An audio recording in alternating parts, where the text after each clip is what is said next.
Bonjour à tous, j'espère que vous allez bien. On se retrouve aujourd'hui pour que je vous présente un système de redstone que j'ai designé ces quelques jours. Donc, il s'agit d'un téléporteur qui utilise une Ender Pearl Stasis Chamber complètement camouflée, ce qui fait qu'on peut le placer n'importe où dans un sol, quoi que ce soit. Donc, on va passer à la présentation du fonctionnement du système. Donc déjà, on va faire une petite démonstration. On va activer le système ici et vous allez voir. Hop, et voilà. J'ai été téléporté juste au-dessus de ce bloc et on n'a rien vu à ce qui s'est passé. Et le système est complètement camouflé justement en dessous de la plateforme de téléportation. Donc, comment le système fonctionne? On va aller ici voir les circuits détaillés. Donc, on a plus ou moins trois parties séparées. On va voir la partie haute ici où on va retrouver jaune, orange, rouge, vert, qui va être le circuit qui va gérer tout ce qui est ouverture de la trappe, faire monter l'enderpearl, fermeture de la trappe. En bleu, ici, on va avoir tout le système d'activation. Et en rose et violet ici, on va avoir le système d'ouverture de la trappe pour le rechargement. Alors, comment tout ça marche? Donc, on commence ici. On verra du coup le système d'activation après, parce que le plus important, c'est l'ouverture de la trappe et retirer l'eau pour éviter que les pistons ici ne l'enlèvent.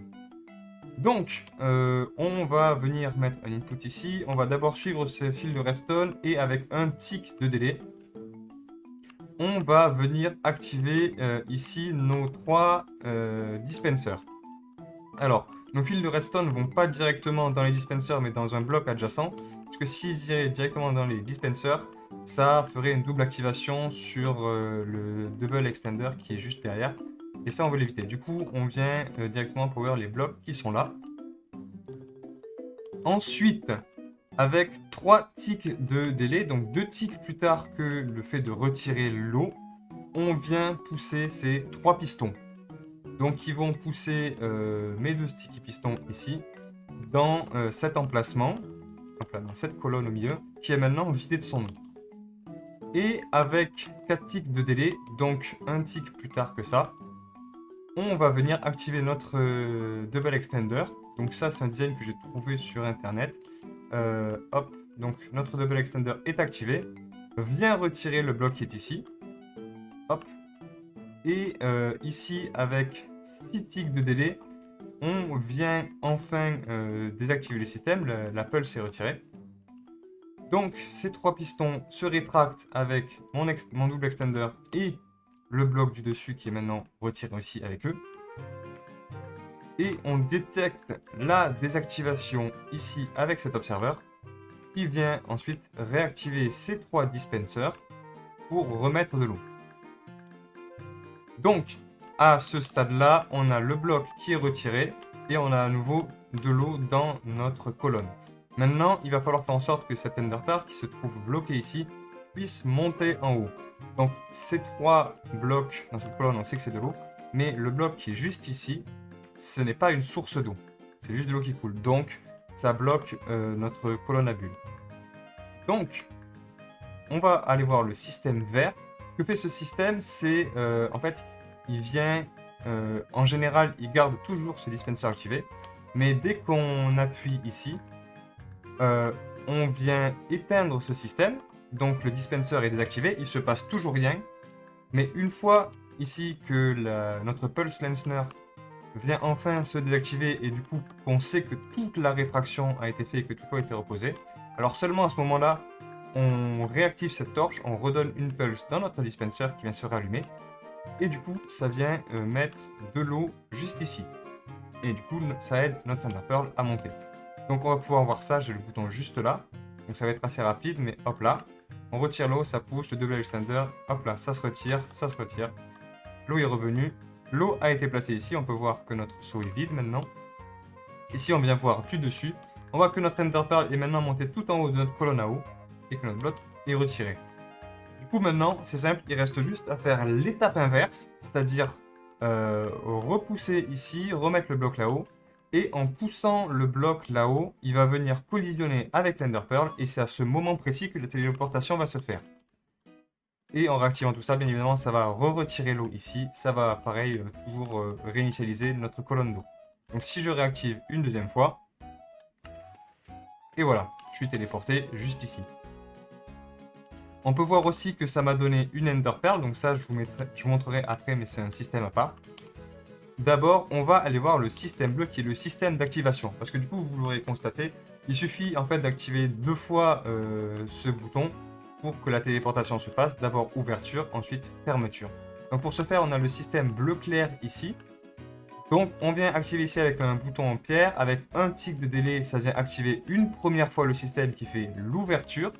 Et ensuite, on va suivre cette chaîne ici de repeater qui vient allonger et donner énormément de délai pour que après tout ça, on vienne réactiver une deuxième fois. Juste après la fin de l'ouverture et que l'Ender Pearl ait bien eu le temps de monter, on réactive une deuxième fois, ça fait la fermeture et la téléportation comme on vient de voir. Et du coup, maintenant, il ne nous reste plus qu'à voir le système bleu foncé et ce système rose et magenta. Donc lui, je ne vous en ai pas encore parlé, mais bien sûr, une fois qu'on a été téléporté, il n'y a plus d'Enderpearl dans la Stasis Chamber et il faut pouvoir la recharger. Donc on va voir ça ici, mais grâce à la Spyglass, on va pouvoir inspecter le cœur comme ceci. On vient ouvrir une première fois, on peut jeter l'Enderpearl et ça vient se refermer tout seul. Notez que d'ailleurs on a fait l'ouverture et la fermeture mais qu'il n'y a pas eu de téléportation. Alors comment tout ça marche? Donc on va suivre le système rose. Et il démarre ici par un Calibrated Skulk Sensor. C'est lui qui nous permet de détecter quand on utilise une Spyglass pour l'ouverture et quand on utilise une Ender Pearl pour refermer. Voilà. Donc, on vient détecter l'ouverture avec la Spyglass. Ça vient activer ici avec pareil un autre Pulse Lensner pour avoir une pulse assez longue. Et ça vient activer ici. Le but du Pulse Lensner ici, ça nous permet d'avoir une pulse aussi longue qu'un bouton en pierre parce qu'il nous faut une pulse de la taille d'un bouton en pierre. C'est nécessaire, sinon le système ne marche pas. Donc, on vient activer ici ce système bleu clair. On vient activer que la deuxième partie et du coup, avec juste un peu de délai, on remonte, on active une première fois le système et ça s'ouvre. Et en utilisant l'Ender Pearl, ça vient pareil activer ici, pof, pof, pof, et ça va refermer. Mais comme j'ai dit, on n'a pas de téléportation cette fois-ci. Alors pourquoi il n'y a pas de téléportation? C'est grâce à ce système magenta. Donc on vient récupérer à chaque fois la pulse qu'on donne là et on vient encore plus l'agrandir avec un autre pulse lensner encore plus grand. Le but étant de faire en sorte que quand on vient activer ici, normalement ça désactive cette torche, ce qui fait que tout ça se désactive, ce qui fait que le dispenser se désactive. Mais le but c'est que ce dispenser ne se désactive jamais pour qu'il ensuite n'y ait pas de réactivation et qu'il vienne poser l'eau. Donc grâce à ce pulse lensner, on vient garder le dispenser toujours allumé, même quand ici on éteint cette torche. Grâce à ça, le dispenser là ne se réactive pas, ne pose pas de bloc d'eau ici, et du coup l'Ender Pearl, quand on ouvre ou quand on ferme, va toujours rester bloqué à ce niveau là. On va pouvoir le vérifier. Ici on a une nouvelle perle qui a été posée. Si je viens ouvrir, ici, on voit ici que l'eau est quand même restée à l'intérieur du dispenser, ce qui fait que notre Ender Pearl est toujours là. Si je viens refermer,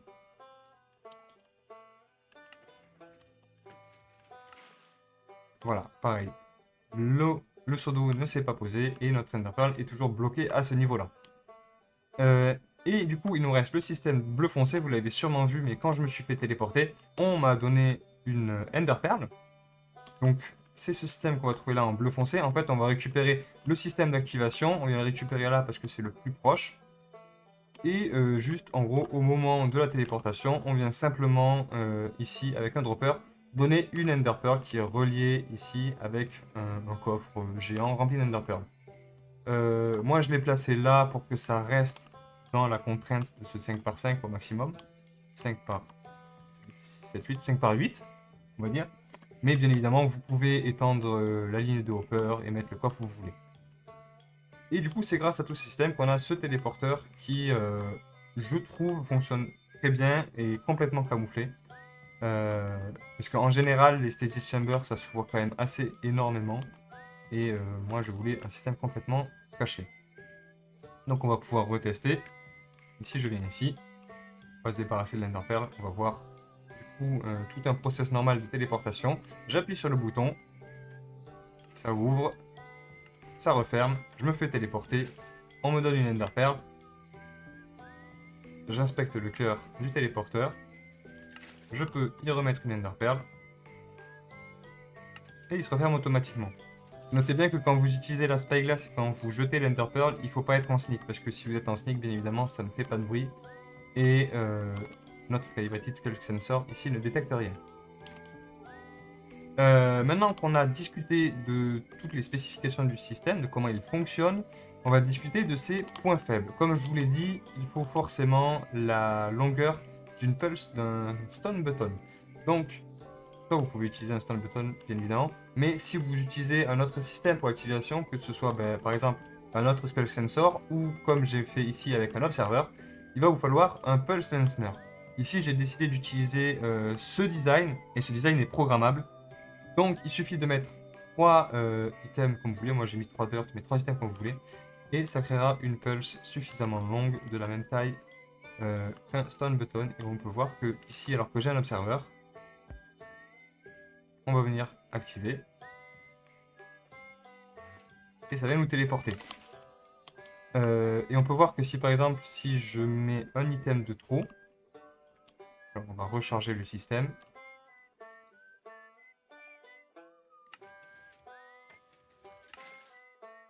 Voilà.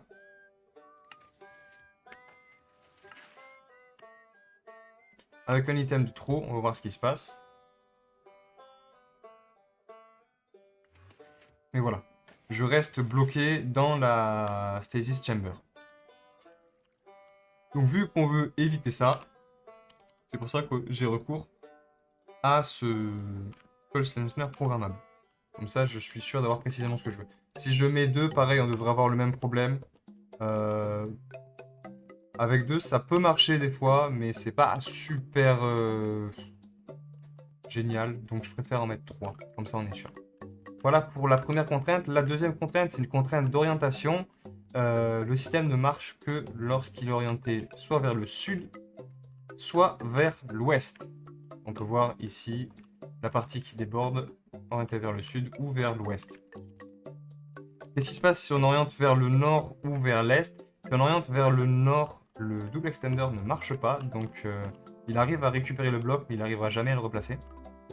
Et si on le fait orienter vers l'ouest, on va avoir le même problème que quand j'avais mis 4 blocs, c'est-à-dire que je vais être téléporté à l'intérieur de la Stasis Chamber, chose qu'on veut éviter. Donc, orienter vers le sud, vers l'ouest, c'est pas en général un très gros problème, vu que comme je dis, le système est camouflé. Même si j'essaie de le faire compact, en fait, c'est pas très utile, vu que dans tous les cas, on le cache. Et l'orientation, voilà, c'est juste ce petit truc qui dépasse là. Ça devrait pas non plus poser problème en général, tout ce qui est espace. Donc voilà, vous avez maintenant toutes les spécifications de ce système. Je vais vous laisser en description le téléchargement vers cette map. Comme ça, vous pourrez venir tester le téléporteur, peut-être essayer de configurer vos propres trucs dessus. Si vous vous rendez compte que sur ce système-là, la Spyglass ne marche pas, c'est tout à fait normal. C'est parce que j'ai décidé d'utiliser de la laine pour colorer les systèmes. Et il y a une laine au-dessus du Calibrated, ce qui fait qu'il ne peut pas détecter la Spyglass quand on est tout en haut. On peut le faire juste quand on est juste à côté de lui. Donc voilà, c'est ce système-là qu'il vaut mieux tester si vous décidez d'utiliser. Je vous mettrai aussi du coup en téléchargement le schématique pour que vous puissiez tester. Et normalement, tout est bon. Et vous avez juste à l'utiliser. Il est complètement ready. Il marche sur serveur. Je suis allé le tester sur Safecraft. Donc je suis sûr normalement que ça fonctionne. Après, je pense que si le serveur lag un peu trop, avec les timings très serrés des pistons, il est probable que des fois ça vous téléporte à l'intérieur de la Stasis Chamber. Donc ça marche sur serveur si le serveur tourne bien. S'il y a un peu de lag, il est possible que le téléporteur ne fonctionne plus. Mais voilà. Sur ce, j'espère que ce système vous a plu. J'ai passé 2-3 jours à le designer. Vous verrez bientôt pourquoi, j'espère. J'ai envie de me remettre un peu à Safecraft, donc peut-être une vidéo dans les prochains jours où je vous expliquerai un peu ma pause. Et du coup, je vais vous laisser et je vous dis à plus.